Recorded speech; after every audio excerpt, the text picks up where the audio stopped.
So, unahin natin to, guys. Okay, so ibig sabihin nito, mga kapiksi, nagkakaroon kayo ng family bonding, guys, no?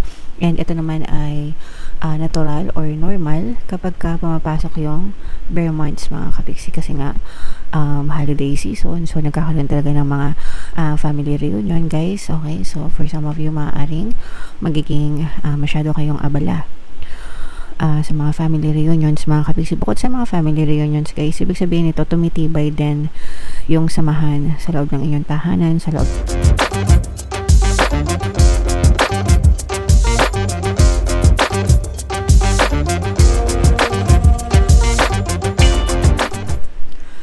Hello guys, hello Virgo, welcome back to Pinay Pixie Tarot. Ang pamagat ng episode natin for tonight is messages from the universe para ngayong November to December, guys, para sa Virgo pala.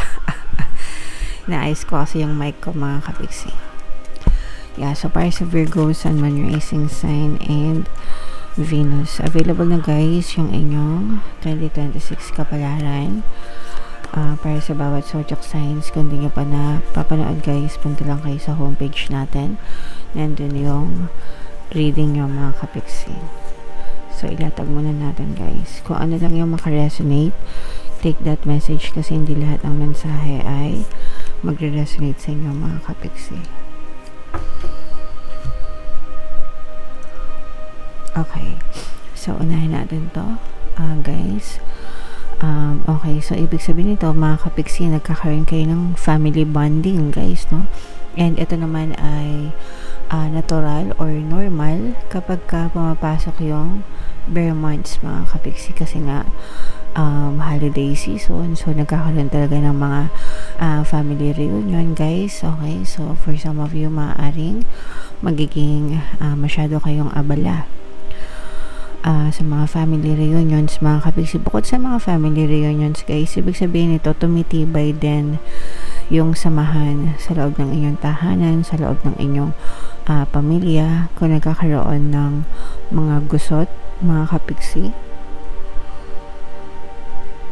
sa loob ng pamilya, ibig sabihin naaayos din yung mga gusot nyo, guys. So overall, magandang energy ito sa loob ng tahanan, mga kapiksi. Okay, so may nyo na yung harmonious na relationship na yan within the family, guys.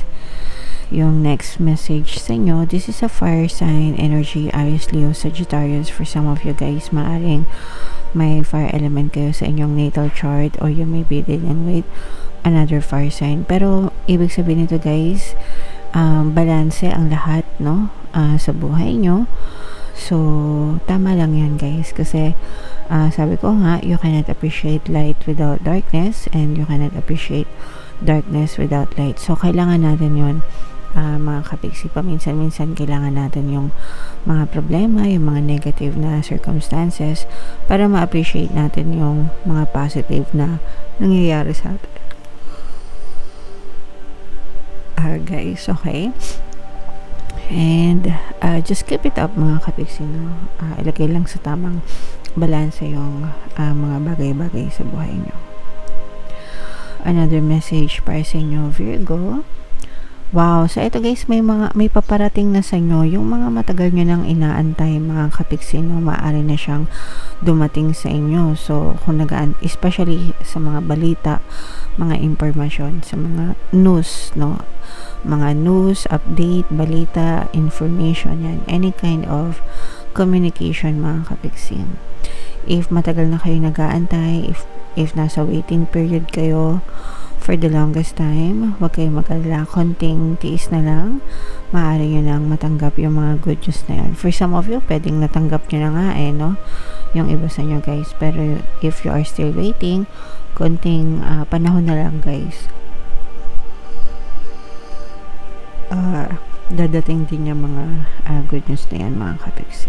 Okay, right. So another message, Virgo. Ito, mga kapiksi, for some of you, parang medyo naho-homesick kayo. This is definitely true sa mga kapiksi natin na mga OFW or yung mga malayo sa pamilya nila. For some of you, pwedeng meron ka din nami-miss na specific person sa buhay mo, no? Pwedeng isang tao na napalayo sa'yo, ganyan. Especially kung LDR yung inyong relationship, mga kapiksi.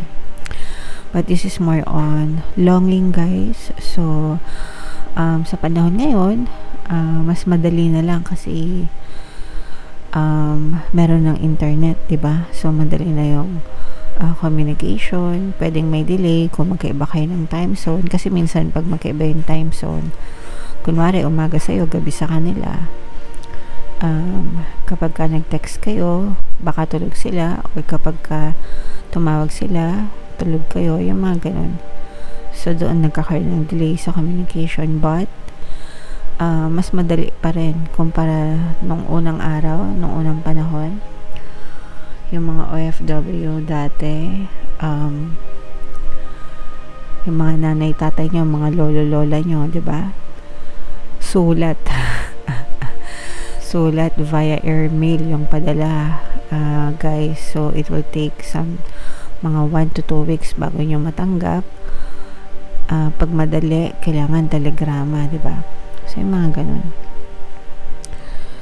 Anyway, yeah, so, if namimiss nyo sila, guys, chat nyo lang, video call nyo, di ba? Para palagi kayong updated, mga kapiksi.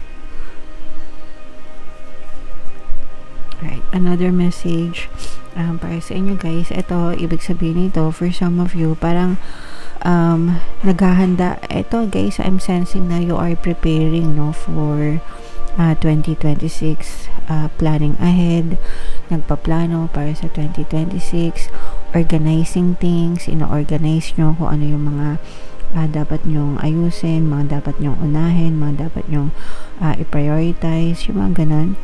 And for some of you, pwede nag-aaral din kayo ng related dun sa mga plano nyo. So, let's say, gusto nyo mag-restaurant, by next year, pinag-aaralan nyo na kung ano yung mga kailangang bilhin, kung ano yung mga menu na ihahain nyo, yung mga ganun. So, plan ahead, mga kapiksi, no, para hindi kayo aligaga, guys. Okay? And another message for you, Virgo.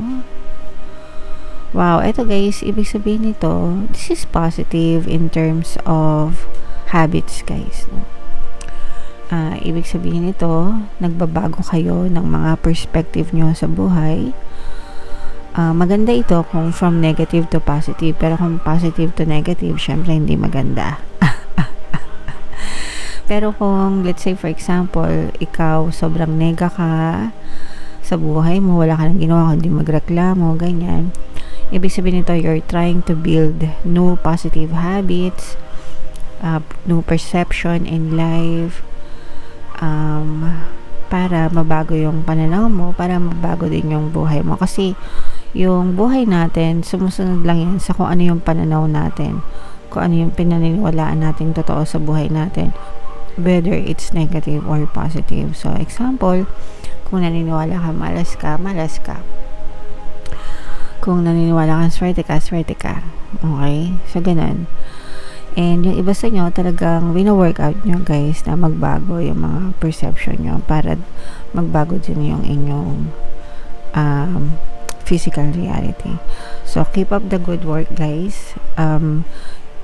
Ituloy-tuloy nyo lang yan, magandang pagbabago sa buhay nyo or sa sarili nyo para magbago din yung physical reality nyo, mga kapiksi. Okay? Right. So, yan yung mga messages for you, Virgo. Comment down below, guys, if naka-resonate kayo. Bunot lang tayo ng isa pang card para sa inyong additional na mensahe, guys. Habang sinashuffle ko to, panoorin nyo muna yung video natin regarding sa ating paano mag-manifest ng abundance video course. Kapiksi, sawa ka na ba sa mga struggles at hirap sa buhay mo? Masipag ka ba at masikap sa buhay ngunit hindi ka pa rin umaasenso? Ilang beses ka na bang nag-attempt mag-negosyo at mag-invest pero palagi ka pa rin nalulugi? Sa pagkakataon na ito ay maaaring may subconscious beliefs ka na nagiging balakid sa iyong pag-unlad at pagyaman. Introducing, paano mag-manifest ng abundance video course. Dito ay matututunan mong ma-overcome ang mga balakid mo para tuluyan ka ng umunlad, umasenso, sumagana, maging matagumpay, successful at maswerte sa iyong kabuhayan, pera, trabaho, negosyo, salapi at kaperahan ng bonggang-bongga. Dali, mag-send na ng email sa pinoypixie@gmail.com at simulan na ang iyong pagyaman ngayon. Alright, so sa lahat ng gusto mag-avail ng course guys, naka-flash sa screen nyo. Una, meron tayong paano mag-manifest ng abundance video course, paano mawala ang third party, at magkaroon ng harmonious na relationship, paano pabalikin si ex sa vice breakup. Sa mga interesado guys, mag-send ng email sa pinoypixie@gmail.com.